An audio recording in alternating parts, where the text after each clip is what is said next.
An ordinary coffee shop line becomes the stage for an unforgettable confrontation when an elderly woman tells a young black man to go back to his country.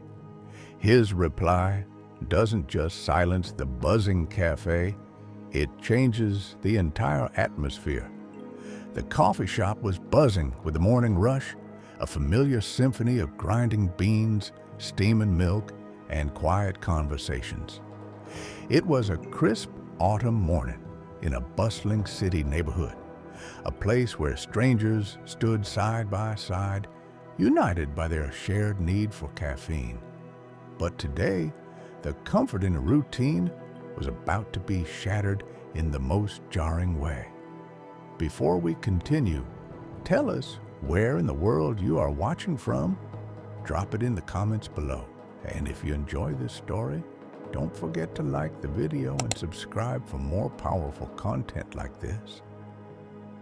Near the counter, an elderly woman, likely in her late 70s, tapped her foot impatiently. Her tweed coat was buttoned tightly, and her silver hair was perfectly coiffed, giving her an air of stern dignity. She was muttering to herself about the slowness of the service, her lips pursed in a thin line. A young black man, tall and wearing a simple gray sweatshirt and jeans, stood calmly behind her, scrolling through his phone. His name was Andre, and he had a quiet, easygoing presence. He was just another face in the crowd, waiting to order his morning coffee before heading to work. That's when it happened. The woman turned, her eyes landing on Andre, and her expression soured instantly. It wasn't just a flicker of annoyance, it was a deep, unsettling shift.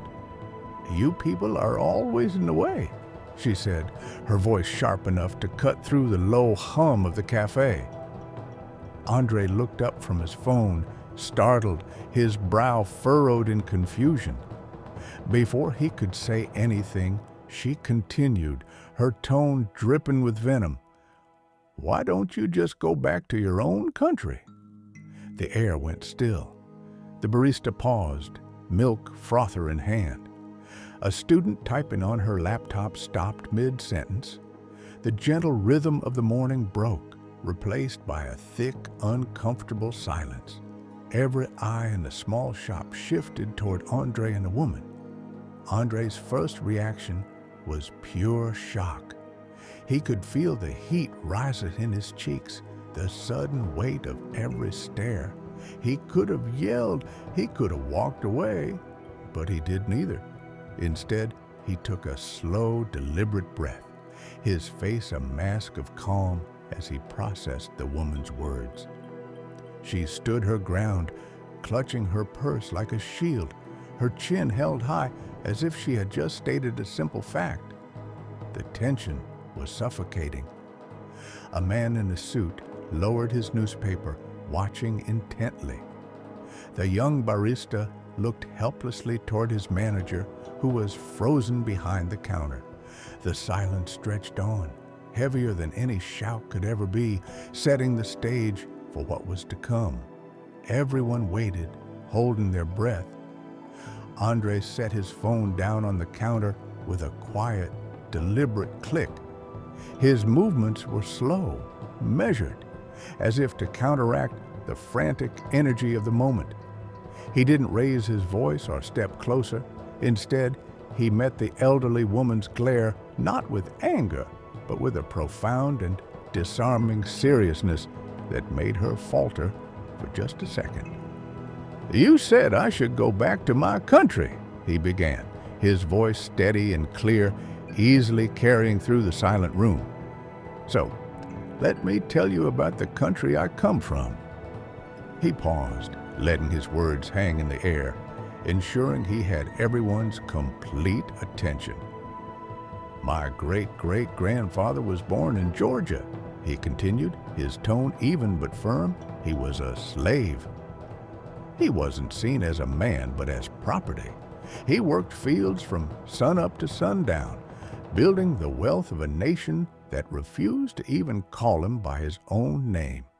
He didn't have a country to go back to because his home was stolen from him. The woman's jaw tightened, but she remained silent.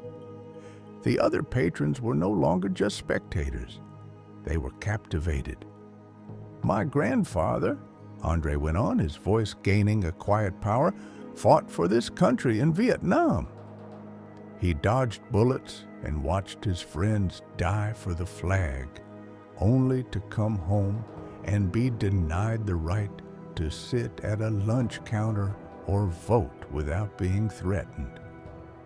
He fought for freedom abroad that he didn't even have here. But he stayed. He stayed because he believed this country could be better. A hush had fallen over the cafe. The only sound was the faint hum of the espresso machine. "And my parents," he said, his voice softening slightly. "They're the reason I'm standing here. My father is a firefighter. He runs into burning buildings to save people, and he doesn't stop to ask the color of their skin. My mother is a teacher who has spent 30 years in an underfunded public school, believing that every child deserves a chance to learn." He finally locked his eye on hers again, his expression a mix of sorrow and strength. "This country isn't just a piece of land to my family. We have paid for our place here with blood, with sweat, and with tears. We helped build it. So when you tell me to go back to my country, you need to understand, I am home." The silence that followed was broken by a man in the corner who started to clap, slowly at first, then with conviction. A few others joined in, the applause swelling into a wave of support. The elderly woman's face was pale, a mixture of shock and shame. She opened her mouth, but no words came out. She turned and quickly walked out of the coffee shop, the bell on the door chiming her exit. The barista finally moved, placing a cup on the counter. "Your coffee is on the house," he said quietly. Andre simply nodded, a faint, weary smile on his face. The moment had passed, but for everyone who witnessed it, the morning routine had been transformed into a powerful lesson in history, dignity, and what it truly means to belong.